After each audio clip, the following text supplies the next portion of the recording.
If you want to learn casual English, the kind people really use, you have to learn it through video. And today I'm going to help you learn 10 casual verbs and their use with Tom Holland.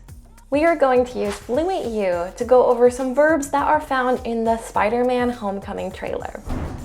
Fit.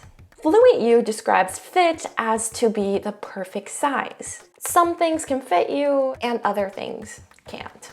Usually this is talked about in terms of different types of clothing, and sometimes it refers to objects. For example, these pants don't fit me, or this book won't fit on the shelf. Now, let's relate this back to Spider-Man for a minute and listen to this part of the trailer. I get to keep the suit? Of course. Doesn't fit me.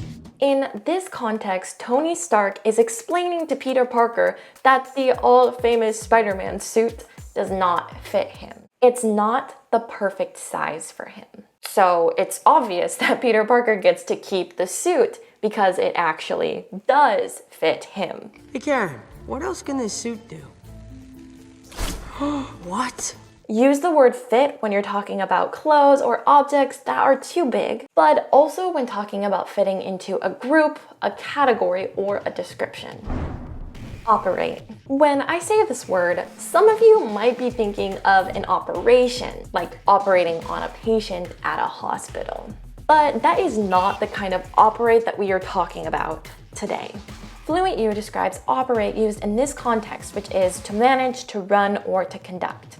For example, somebody can operate a business. It means that they run a business or they manage a business. I could also say that I operate a YouTube channel, if I had my own channel, which I actually do, but it's a secret, so don't tell anyone. As you can see, there are different ways that you can use the word operate. Knowing this definition, now let's see how it's used in Spider-Man. Don't do anything I would do. And definitely don't do anything I wouldn't do. There's a little gray area in there, and that's where you operate. In order to fully understand how operate is being used here, let's take a look at the phrase gray area for a second. In simple terms, a gray area is a situation that is unclear, not knowing something. Tony Stark is talking about when he said, "Don't do anything I wouldn't do," and definitely don't do anything I would do. He is referring to the gray area that exists between those two statements, saying that Peter can operate within it. It's a gray area because it's kind of unknown. If you're still confused, you can always go onto FluentU, find this exact trailer, and go over more definitions and uses of these two words.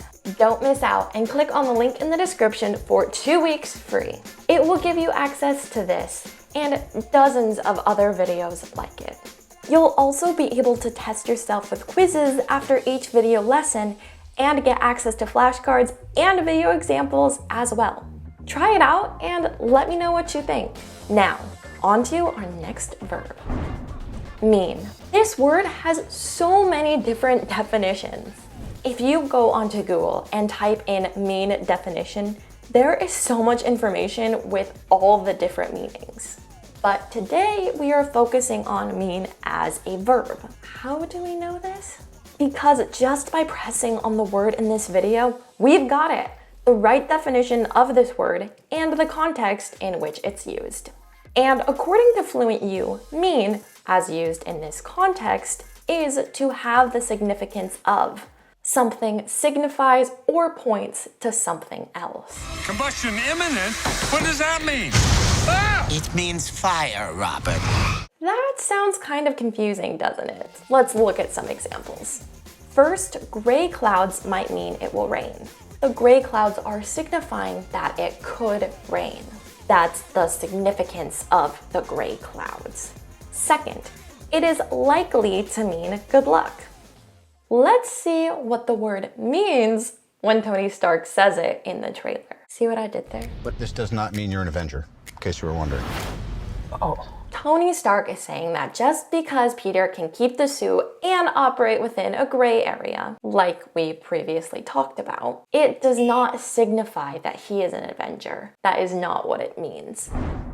We're wondering. This verb is formatted a bit different than the other ones, and that's because it's in the past continuous tense. In the English language, we have 12, yes, 12 basic verb tenses. I know.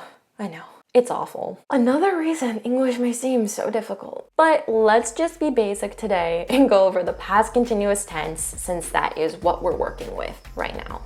FluentU shows us that the past continuous is a verb tense in English indicating a longer action in the past.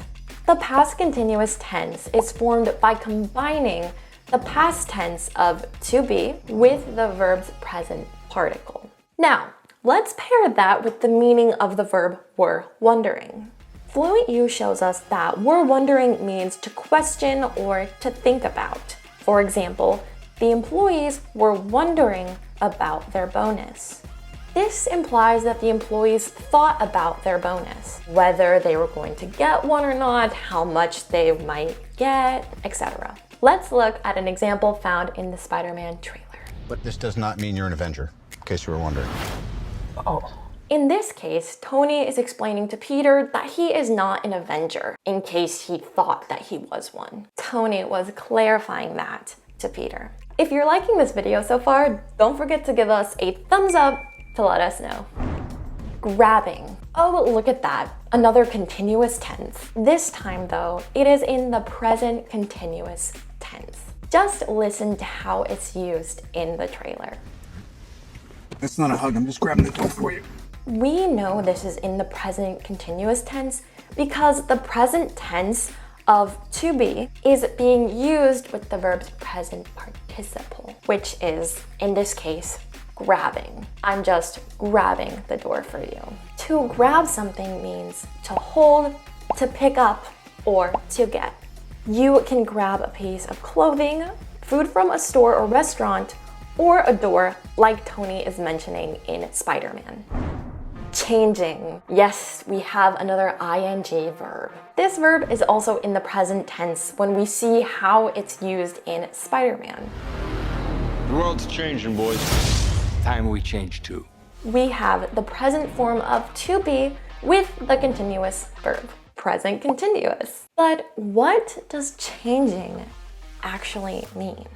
FluentU shows us that it means to cause to be different.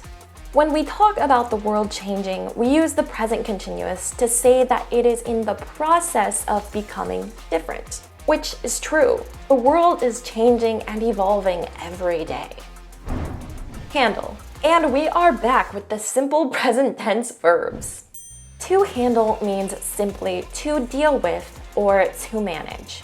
We use this frequently in English when it comes to handling certain tasks or work. For example, if someone says, "Are you sure you can handle all that work?" they are asking you if you can deal with it all or manage it. Let's take a look at how it's used in Spider-Man. Listen, Peter, forget the flying monster guy. There are people who handle this sort of thing. See, Tony is using this verb to express to Peter that he doesn't have to handle or deal with the flying monster guy. Other people manage that sort of thing.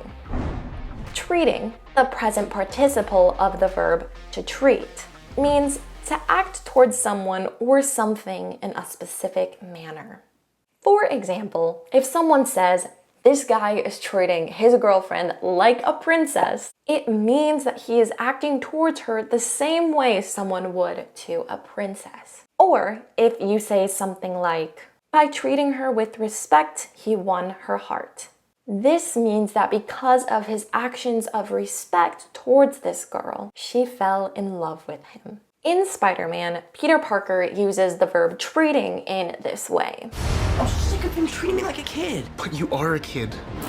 In this example, Peter are saying that the manner in which these people are acting towards him is the way that they would to a kid. Even if he is a kid, who likes being treated like that?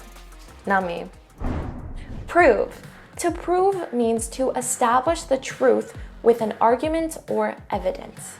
For example, when I was younger, I wanted to graduate from high school 1 year early at the age of 17.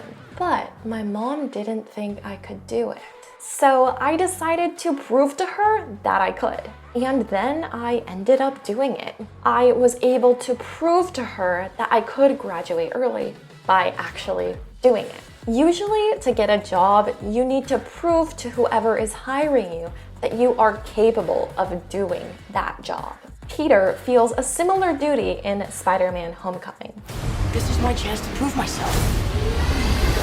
Peter wants to prove that he isn't a kid and that he can help out. He wants to show them what he is capable of.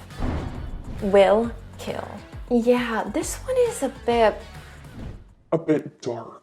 Will kill is the future tense of the verb to kill, and it means to take away life. Yeah, not a very happy sounding verb, but you still do use this verb often in English, in phrases such as too much water will kill the plants, and I hope this spray will kill the ants. I could even say something like, I hope doctors and scientists will kill coronavirus with a cure. Because the time I'm filming this video is during the COVID-19 pandemic. If that's also you watching this video, comment below to let me know so that we don't have to be alone. This is how will kill is used in Spider-Man: Homecoming. Don't mess with me, because I will kill you and everybody you love. Well, that's a scary threat. But this is a Marvel action movie, so what can you expect, right? If you want to review this video, I have a free FluentU PDF download in the description for you to check out. Now that you've watched this video, go ahead and see if you can find any of these verbs in the Enola Holmes trailer, which I break down in this video. Right over there. This video is also super useful if you want to learn adjectives that will help you sound more educated and native in English. I'll see you guys over there.